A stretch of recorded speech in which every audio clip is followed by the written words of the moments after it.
Good evening and welcome to the Rainbow History Project Celebration of Community Pioneers. My name is Rob Berger and I'm the chair of the Rainbow History Project Board. Our mission is to collect, preserve, and promote LGBTQ history in DC, Maryland, and Virginia. And tonight's program captures all of our mission.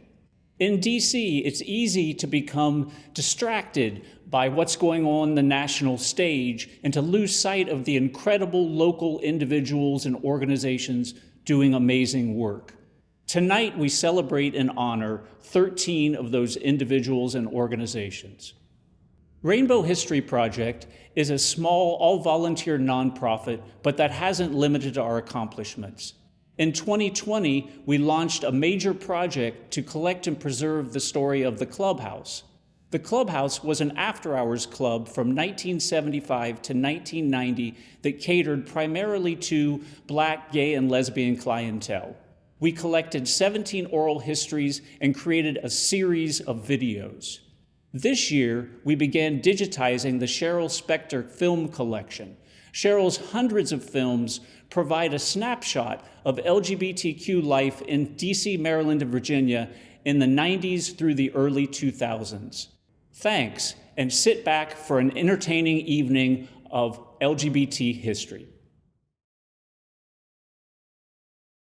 On behalf of AGLA, I want to thank the Rainbow History Project for this award. The work you do is so incredibly important. Arlington, Virginia today is one of the most accepting places in the nation for LGBTQ people. But when AGLA started in 1981, we were working on the most basic things. It was an effort to try to get police to not entrap gay men. We were trying to just get a real live gay person appointed to one of the community advisory boards. And in the 40 years since then, we've accomplished an amazing amount of things in our community. I think that the core reason that we've been able to do as much as we have is the courage and the willingness of people to come out and be out and show their neighbors and friends in the community who they are and what they contribute to our community. One of my favorite memories of all these years is 1993 when Jay Fissette ran for the first time for the Arlington County Board. Later, he was elected as the first openly gay official in Virginia. On election day at the countywide polling place, I walked in and it was like Pride Day in New York City. It was amazing. And for the first time, politicians in Arlington realized how many LGBTQ people lived there, that they were out, that they would vote, and they had a voice. And that changed things forever for us. But even with all the progress that we've made, in our own back door, 1 or 2 counties away, people are screaming to the school board about trans people. People are screaming to the school board about LGBTQ books. And so the fight isn't over. One of the things that I think is so important about this award is that it acknowledges how much we as a community across the nation can accomplish over time. But it also acknowledges that the fight isn't over. We need to carry on. And so on behalf of AGLA, we plan to carry on, and I thank you for this award.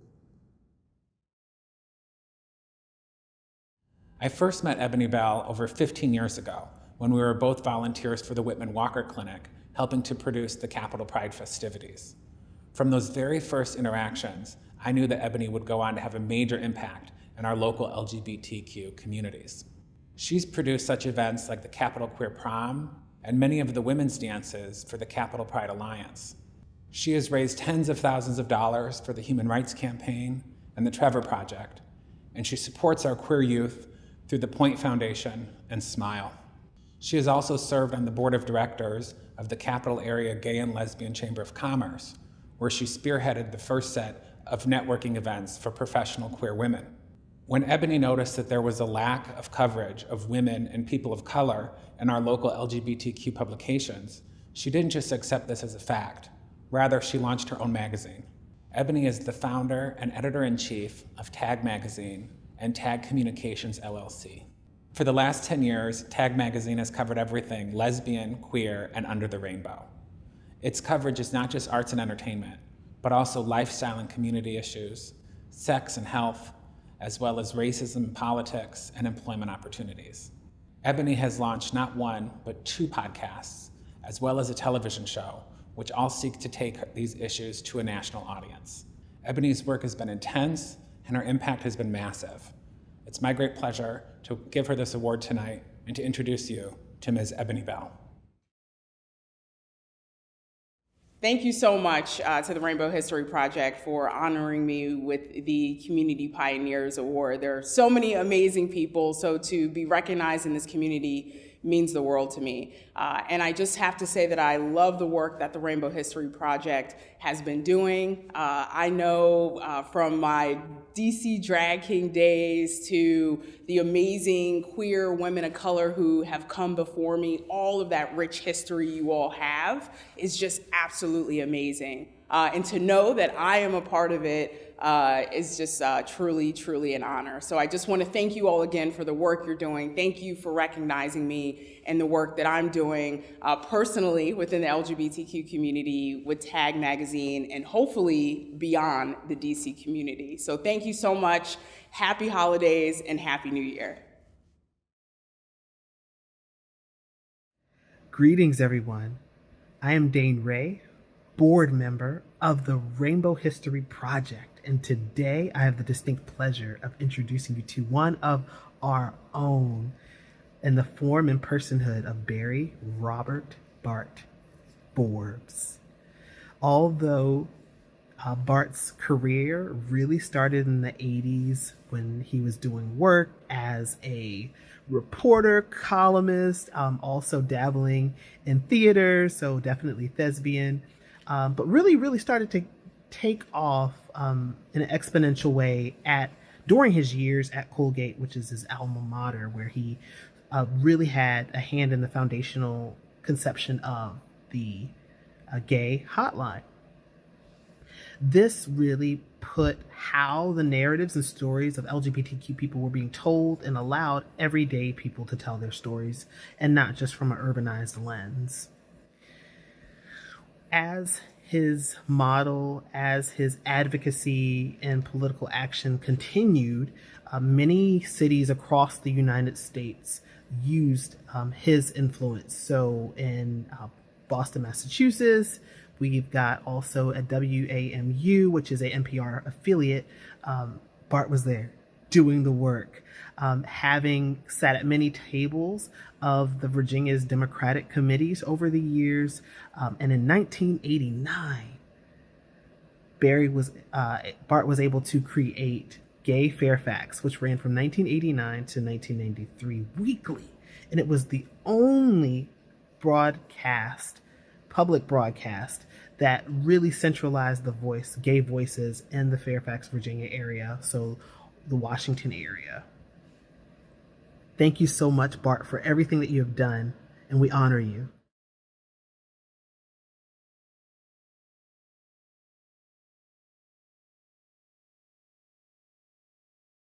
I'm very honored to be considered a Rainbow History Project community pioneer for the metropolitan Washington, D.C. area. Now, I was a community activist with many organizations in the 1980s. However, I am most proud of my work with Gay Fairfax, a public cable television magazine program. We aired our first program in May 1990. Now, every local TV news program covered our premiere, and print coverage included the Fairfax Journal, the Washington Post, and USA Today. In 1991, we went from being a monthly program to being weekly. We interviewed representatives from many gay and lesbian groups throughout the Washington, D.C. area. We covered the Gay and Lesbian Pride Festival and even covered lobbying efforts in Richmond. Men and women worked side by side, which was very rare in those days. And we're very proud of the fact that many new programs spun off from Gay Fairfax, including The Third Side with Kevin Kurdash and Larry Kennedy, Inside and Outside the Beltway with Dennis Brooks and Jack Ellison, and 1 in 10 People with Pearson Brown. The program itself evolved into Gay Spectrum, produced by Steve Futch, and Gay News Network by Joe Liberatore. You can learn more about the history and legacy of Gay Fairfax here, and you can watch some of the original episodes. So I thank you for being recognized as a community pioneer, but I can only accept this honor on behalf of the hundreds of volunteers and guests who work diligently to reflect the gay and lesbian experience in the Washington, D.C. area. They are the ones that truly worked hard to keep the pride alive. Thank you. Because DC is both the city and the nation's capital, it's always had people who worked both at the national level and at the community grassroots level. And Ellen Kahn is one of the people who've managed to do both and to do both of those things well. On the community level, she was an early director and a longtime director of Lesbian Services at Whitman-Walker Health. And in that work, she really created some very robust and pioneering programs that address the needs of the lesbian community. And among the most popular ones were Maybe Baby for women considering having children, and also parenting coursework. For the last several years, Ellen's been at the Human Rights Campaign, working on the national level, developing and implementing programs that serve the best interests of LGBTQ youth, families, and children.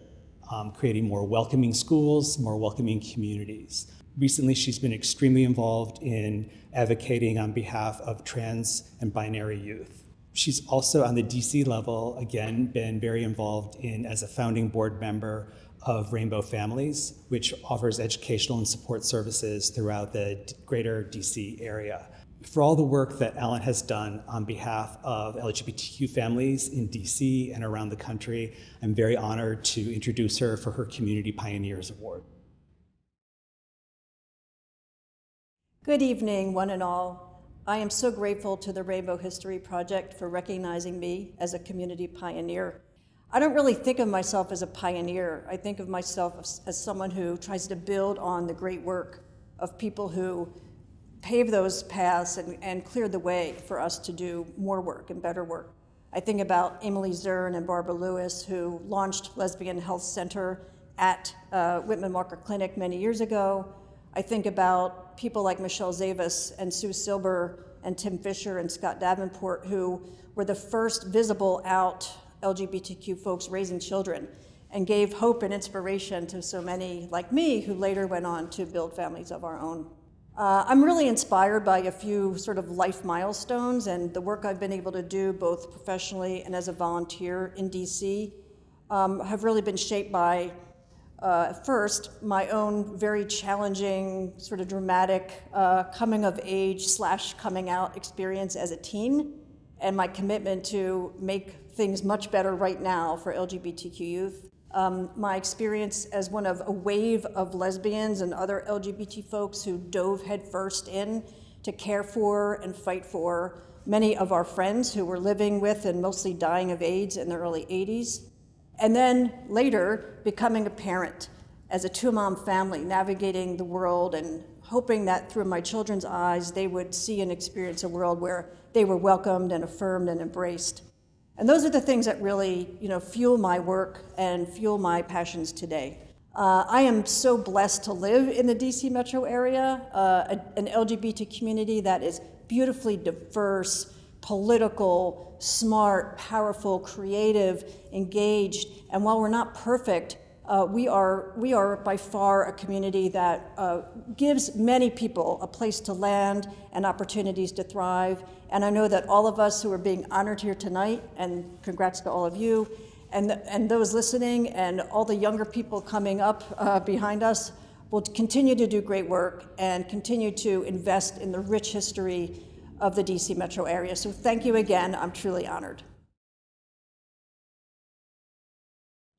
I'm so pleased to have this opportunity to introduce Theodore Kirkland to a new generation of LGBT community activists.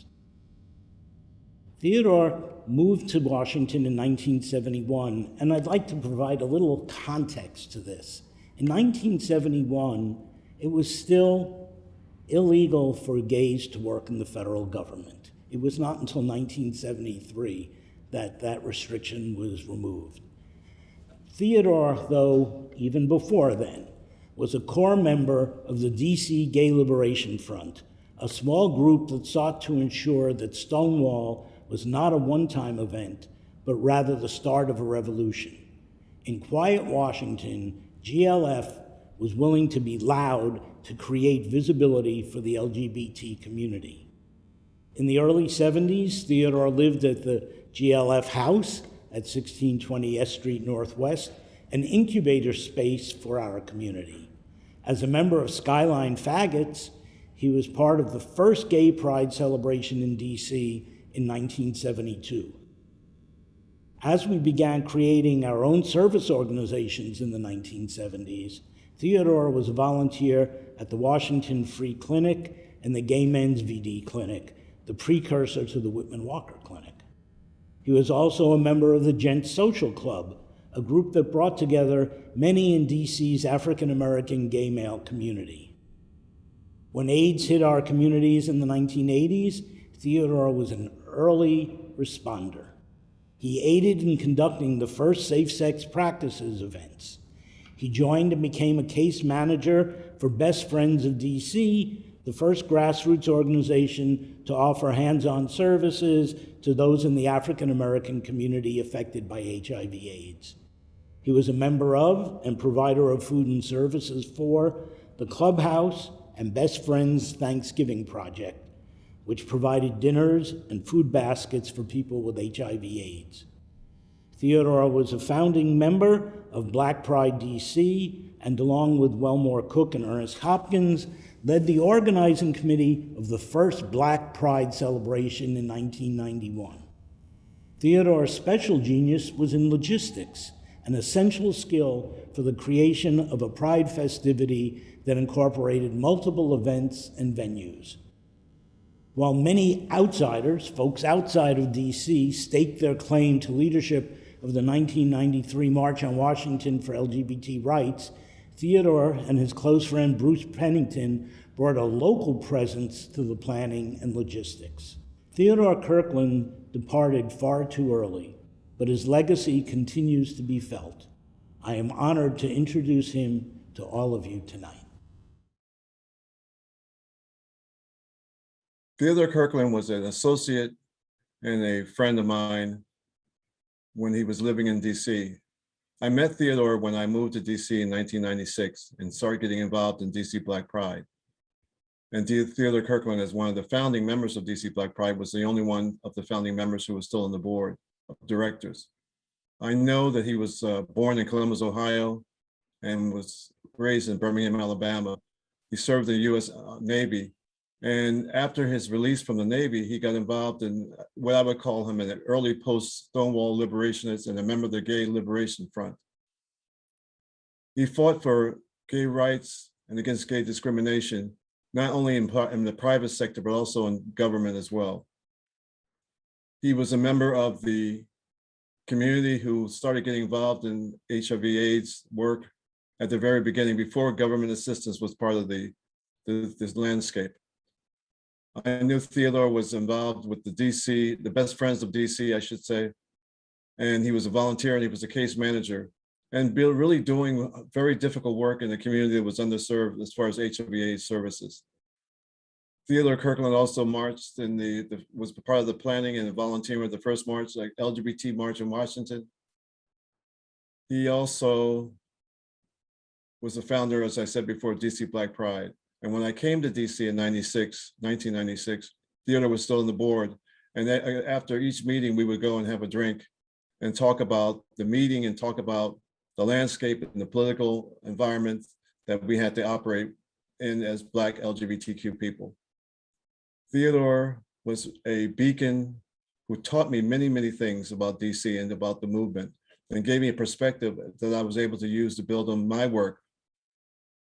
And out of the one Black Pride that was found in 1991, we now have 50 around the world, and most of those are members of the Center for Black Equity, which I'm the executive director of and president CEO of. I owe a lot to Theodore, and I was able to see him one last time when I went to Columbus, Ohio. I was just happened to be sitting in a cafe in this campus of Ohio State University, and Theodore comes walking by, and we were able to talk one last time. And I will never forget that conversation. I will never forget him. And I'm so happy he's being honored today. Thank you very much. Hello, esteemed guests, friends, and family. My name is Ashley Bamfo, and I will be introducing Mr. Paul Marengo. Paul Marengo is a graduate of Ramapo College of New Jersey, where he received a Bachelor's of Arts in Metropolitan Studies, with concentrations in criminology and substance abuse.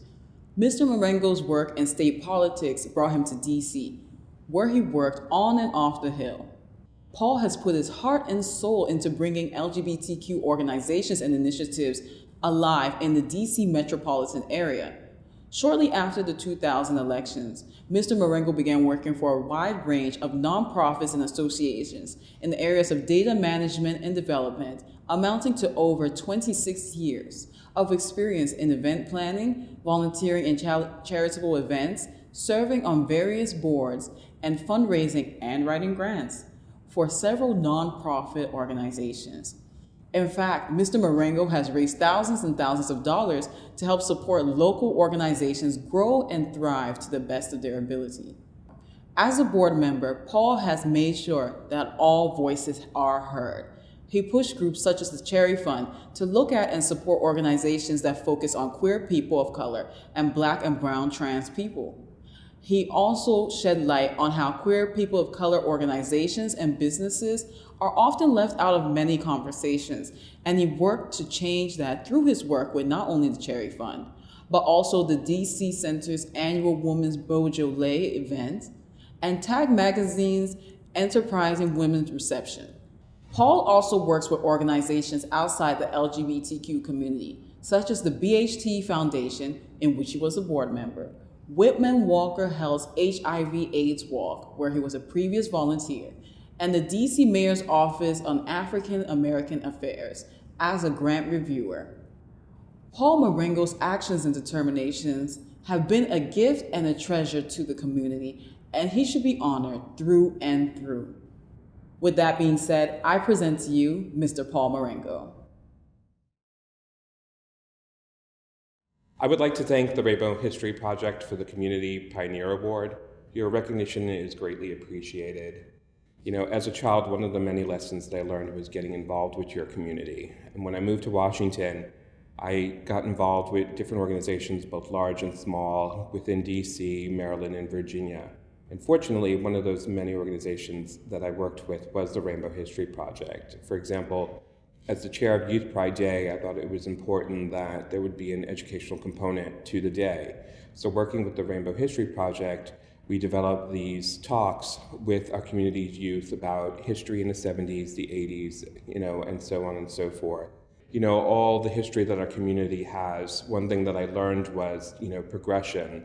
I learned to take what I learned and add it to the organizations that I would volunteer for, so that hopefully I left the organization a little bit better than when I first got there. So thank you again for your award, and I hope to work with you in the future. In 2008, David Mariner took up the call of creating a safe and inclusive LGBTQ space in Washington, D.C. Starting as a volunteer, David eventually became the executive director of the D.C. Center for the LGBT community. In this role, he worked to educate, empower, celebrate, and connect the DC LGBTQ communities. Under his leadership, the DC Center developed programs such as DC for Marriage during the fight for marriage equality, HIV prevention programs when the city saw an increase in HIV cases among younger gay, bi, and trans men, the Youth Working Group, which held forums and advocated for homeless LGBTQ youth, along with the creation of 18 different peer-facilitated support groups. He has worked to increase the amount of housing vouchers for LGBTQ seniors and oversaw DC Center's move from the American Dental Association building to Whitman-Walker and finally to its current home on the first floor of the Reeves Center. For more than 15 years, while serving on the board of instigators of the Diverse City Fund, he worked to nurture community leaders and grassroots projects that acted to transform DC into a more just, vibrant place to live. David's tireless efforts to build a lasting central space for the myriad of LGBTQ communities in this city When no one else could fathom a queer space outside of bookstores, bars, or community members' houses is an inspiration. On behalf of the Rainbow History Project, we thank you, David Mariner, for all of your work, and we are proud to have you in the 2021 cohort of Community Pioneers. I would love to thank Rainbow History Project for this honor. It is hard to believe, but it's been 2 years since I left Washington, D.C., but I still think of the friends and family and community that I made there every day. I'd like to thank the 3 board members who were at the DC Center when I first started, Joe Palacios, Michael Sessa, and Jim Marks. Without them, there would not be a DC Center. And I really want to thank the people who are keeping that legacy alive today.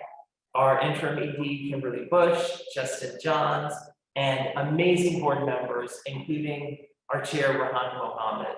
I am so grateful for the work that you continue to do in Washington, D.C.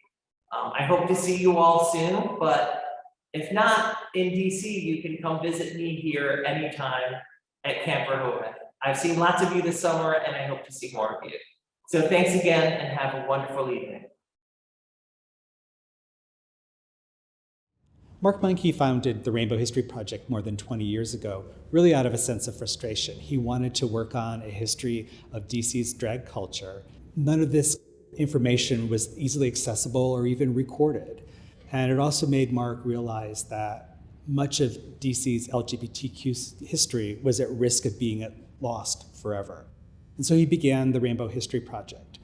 And while there were always other people involved, Mark was everywhere. Really was the driving force for all of our collections today that are still ongoing, like oral history projects, our social geography database, our public programming, our website.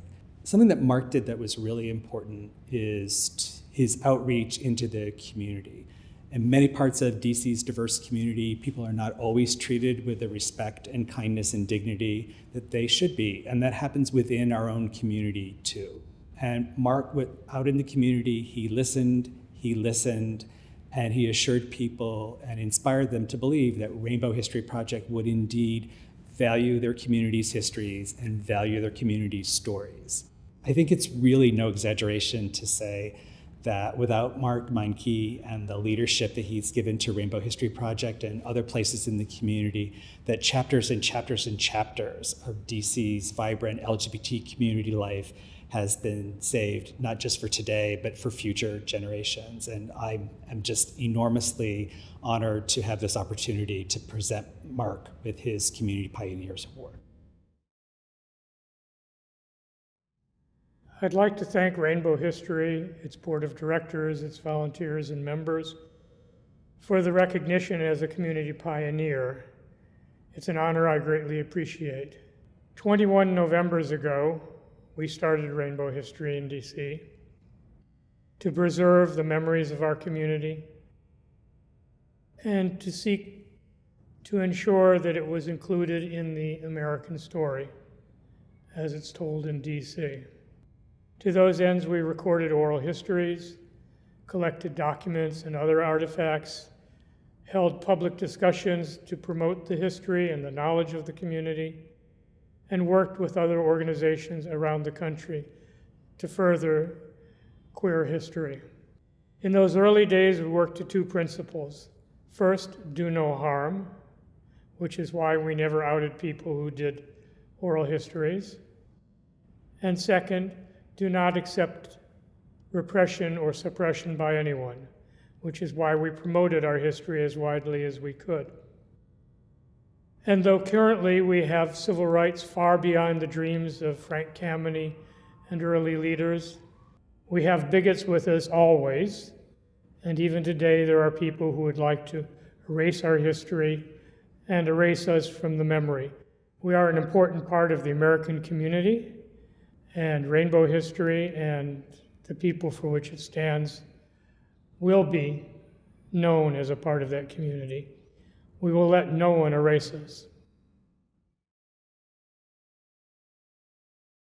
I first met David Perez when he moved to Washington, D.C. over 15 years ago and became involved in the local gay community. Since that time, he's gone on to become one of the most well-recognized and well-respected faces amongst Latino and LGBTQ activists. David's leadership has been with such groups like the Latino LGBT History Project, DC Latino Pride, the Unionist Fuerza Latinx Institute, and he's also served on the Mayor's Office of LGBTQ Affairs Advisory Council, in which capacity he's worked on such issues like language access, hate crimes, homelessness, trans inclusivity, and sensitivity training for DC government employees. Professionally, David works for the Hispanic Federation, and he is the chair of the LGBTQ Task Force of the National Hispanic Leadership Agenda, a coalition of 45 Latino civil rights organizations which craft public policy priorities for the Latino communities. It's in this capacity that David has worked to make sure that LGBTQ issues are part of those policy priorities and to make sure that our issues are seen as Latino issues. It's my great privilege to give him this award tonight and to introduce you to Mr. David Pettis.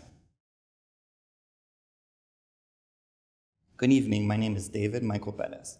I first moved to Washington, D.C. in 2005.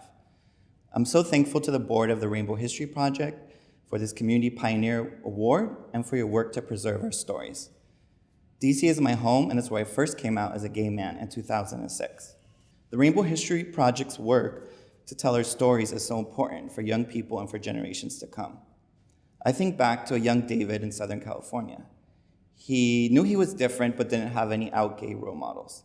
He didn't know any other out gay Latino folks. He didn't see these stories in the media. I remember in middle school admiring Ricky Martin and wanting to dress like one of his music videos. Ricky Martin was not out then.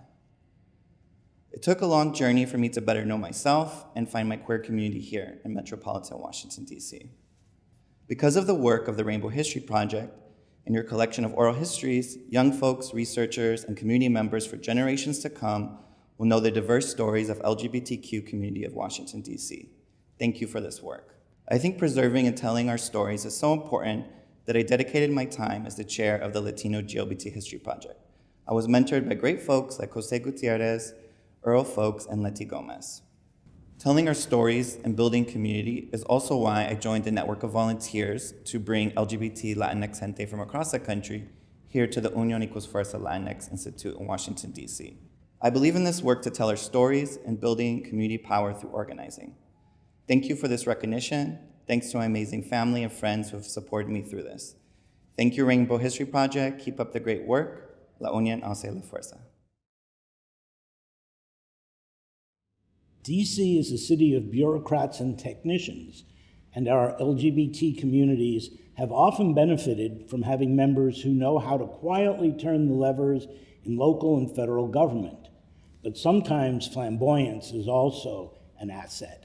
And for 4 decades, we have had the fortune to have a diva fighting for us.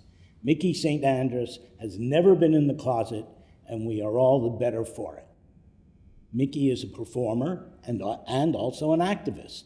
In the 1970s and 80s, when most actors were afraid to be stereotyped, he performed comic relief gay roles in theaters all around the city, satirically stealing scene after scene. He was always a queen to be reckoned with. Micci turned life challenges into activism. When he tested positive for HIV in the summer of 1986, and with direction from his friend Phil Pinnell, Micci applied his unique ability to take control of any room he entered to help in AIDS education and support. He was an early volunteer for the Whitman-Walker Clinic, and at the time, one of the few African-American volunteers. In 1990, he joined the Inner City AIDS Network and became a trained counselor. He helped found the HIV Community Coalition with 6 other people. He served on the Community Advisory Board for HIV clinical trials at the Veterans Administration for 20 years. For 1 year, he did a cooking show on public access television called The Positive Kitchen, about healthy food for people living with AIDS. Perhaps his most challenging accomplishment was to bring the Alcoholics Anonymous community into the AIDS battle. He fought to get the AA community to be part of clinical trials, facing lots of resistance. He was one of 3 AA models used for the first ever ad campaign targeting AA men with AIDS. Again risking controversy and facing resistance, in the late 1990s, Micci went through training to become the first male volunteer for the DC Women's Rape Crisis Line. Around the same time, he became a volunteer for a group for male survivors of sexual abuse. Micci was the first Black male on the cover of Metro Weekly magazine. I am so happy to introduce to you my friend, Micci Sainte-Andress. When I got the news from Chuck Goldfarb that I was going to be one of the honorees this year, I was quite excited, surprised, and humbled. I've been in Washington since I got stationed here in the Navy in 1974 at the Pentagon, and I've been here ever since and became pretty active in local theater and met a good friend who's been a friend for many years now, Philip Pennell, who suggested that I had something to offer in the community besides just being a performer. And I said, in what kind of way? He said, well, you're smart, you're intelligent, you could be very helpful in dealing with younger people and being active in the LGBT community. And at that time, we hadn't yet been affected by HIV/AIDS, so it wasn't an issue. And I said, okay, started meeting people, started going to meetings and learning and getting my bearings together about just how important that was. The more I got involved, the more I got interested in being continually involved. Started meeting people from all walks of life, all ages. We did some incredible things in the 70s and the 80s. And then, of course, in the 80s, we got hit with HIV, and I got diagnosed in 86. And that started my HIV activism. And that's still a part of my life to this day. I remember when the Rainbow History Project began. So being made a part of that history is really fulfilling. I wish my family was here to witness it. I know my mother would be enormously proud. My grandmother's favorite saying was, when we suffer, the best way to deal with it is to learn to prevail with grace. I've had many challenges with my health. I had a near-death experience earlier this year, but so much of what I've accomplished in terms of relationships with friends has helped me through that and has helped me bear my burdens with, I hope, some degree of grace. So this honor means a lot to me. I'm very proud and happy, and I thank the committee for selecting me, and I hope that my legacy will be a great part of this ongoing history. Hello. It is an honor to introduce my friend and colleague Boden Sandstrom for this award. Boden is perhaps best known to us in the women's music community for her pioneering work in starting Woman Sound, a sound engineering company back in 1975, co-founded with her longtime partner, the late and beloved artist Casse Culver.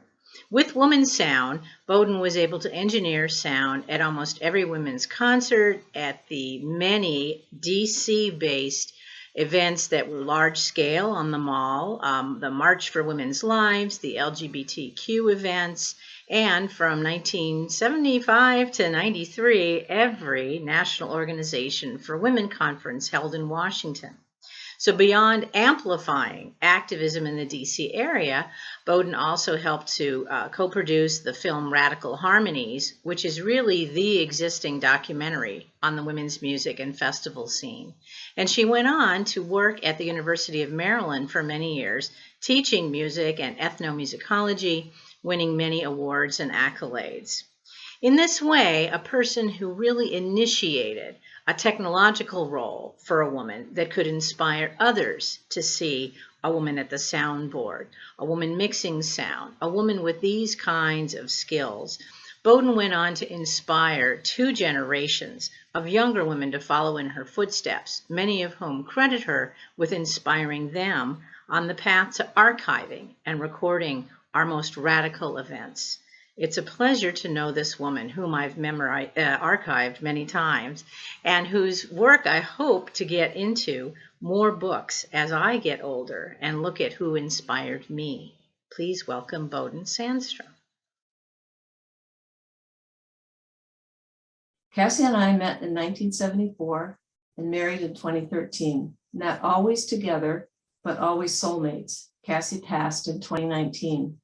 I moved from Boston in 1972 to continue my political work and started a job as a librarian at the MLK Library.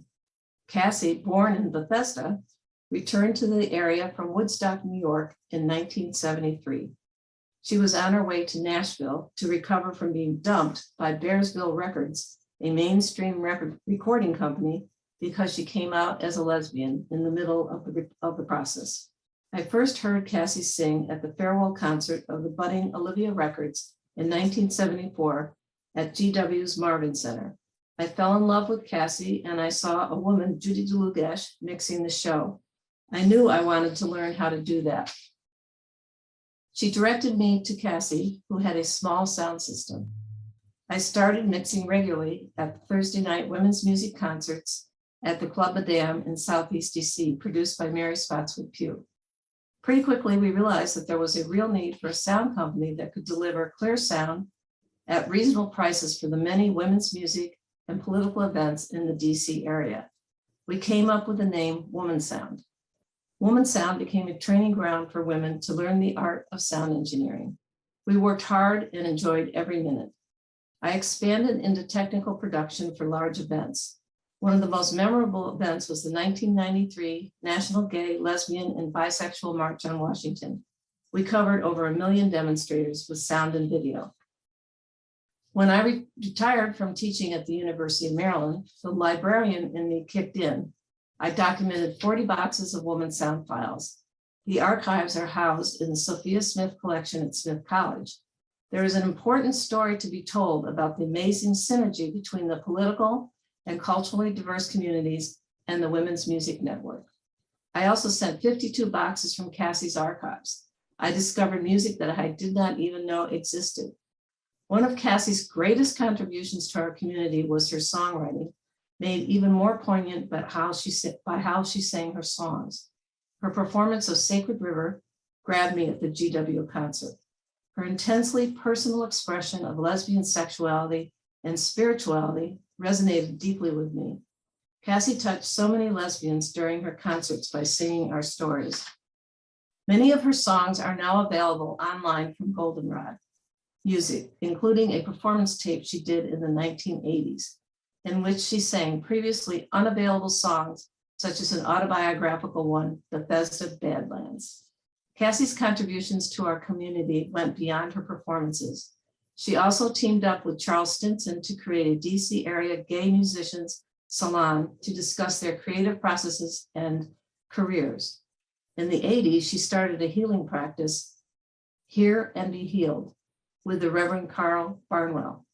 She combined her spiritual beliefs with her music. She was deeply moved by the suffering during the AIDS crisis. Casse was an innovator who channeled tremendous creative forces throughout her life. To close, I want Casse to speak for herself about the meaning of her career.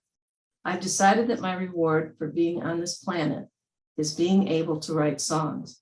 So my songwriting connects me with the greater scheme of things, with the entire universe, and shows me glimpses of what heaven must be like. Thank you. When I first discovered Alan Sharpe's work, it was in the early 90s, and I hadn't been in Washington, D.C. very long. I remember these wonderfully written plays about Black gay people, plays that were funny, touching, serious, thought-provoking, heart-rending, and most importantly, real. This was the first time I had seen characters that looked and sounded like me. Alan's work made me fall in love with Washington, D.C. His work made me think this city must be some kind of gay mecca. However, with each passing year, I came to realize that, back then at least, Alan was the only person writing and producing these works. The works were consistently Black and emphatically gay. Many of the characters like the two of us, were living with HIV. And back then, those 3 letters were only whispered. Then I didn't know who Alan was. I didn't think about playwrights in general or where plays came from. I guess I figured that somebody wrote them, but whoever they were, they didn't compare to the beautiful and interesting people that were up on the stage. Even if you weren't always impressed with his work, you couldn't help but notice his workers. When I told Alan I was trying to whittle down his long career into 2 minutes, he wrote, "Alan Sharpe is founding artistic director of the African American Collective Theater, an ad hoc group of artists who assemble and reassemble regularly in various configurations to present his work. Since 1992, his work has focused solely on placing the lives, challenges, and triumphs of Black LGBTQ people in the center spotlight. What Alan won't write, or even admit out loud, is that his work is remarkable. And because of his stories, all of us, not just those of us who are LGBTQ, are better for it." Thank you, Donald Burch, for that introduction. And thank you, Rainbow History Project, for naming me as a community pioneer. I did bristle somewhat at the word pioneer initially, but the more I think back on it, the more I realize that I am a pioneer, and as are the artists who worked with me to get African American Collective Theater started.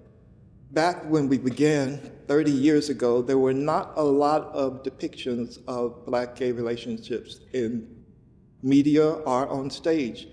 So we sort of felt our way through, and it was a response from the community of finally seeing their stories on stage, center stage, in the spotlight, to let us know we were on the right path.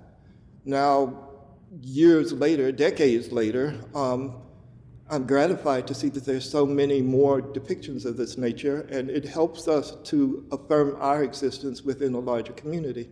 The last 2 Pulitzer Prize-winning plays both dealt with Black-gay relationships.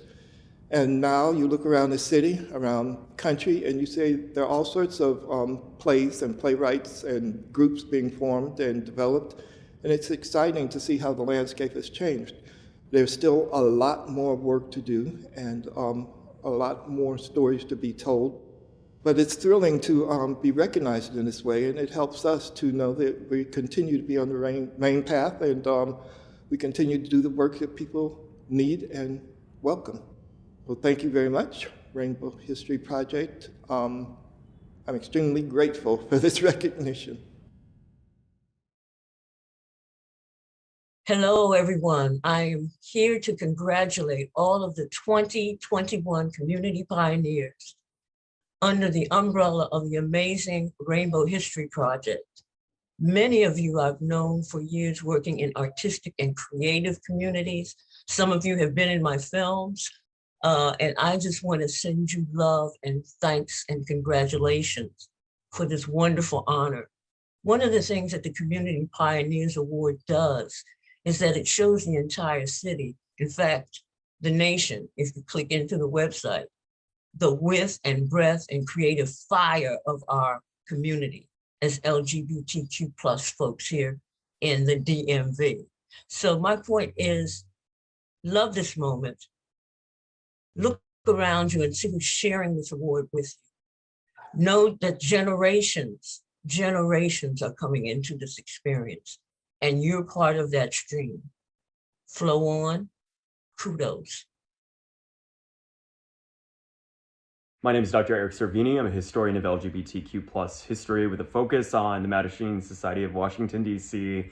I cannot express how thrilled I am to congratulate the 2021 community pioneers of the Rainbow History Project.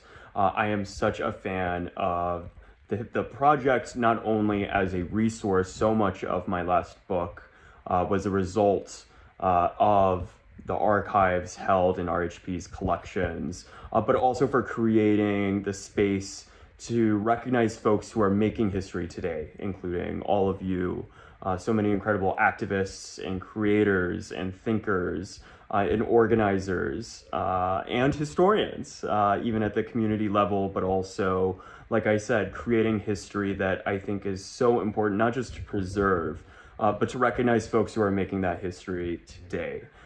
So as a historian, as someone who hopefully will be writing about y'all for years into the future, thank you for everything that you have done, not just for your community in Washington, but all over the world. Thankfully, because of organizations like the RHP, because of folks like Mark, who have made it possible for people like me to study cities all the way across the country or all the way across the globe, we're going to be studying you for decades and hopefully centuries to come. So congratulations once again, and thank you for all of your hard work. An event like this could not happen without the extraordinary efforts of a group of dedicated volunteers. Former Rainbow History Project Chair and current board member Chuck Goldfarb led efforts to solicit nominations and select our honorees. Longtime Rainbow History Project board member Jeff Donahoe led efforts to collect the oral histories for all of our honorees. Rainbow History Project Vice Chair Glenn Reimer led our planning efforts and showed incredible agility in planning an event during a pandemic.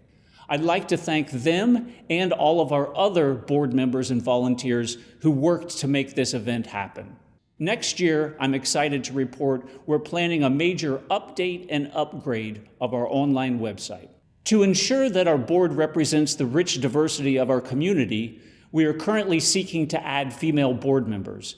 Additionally, we are always looking for volunteers and donations of funds and historical items. For more information, feel free to email me at rob@rainbowhistory.org.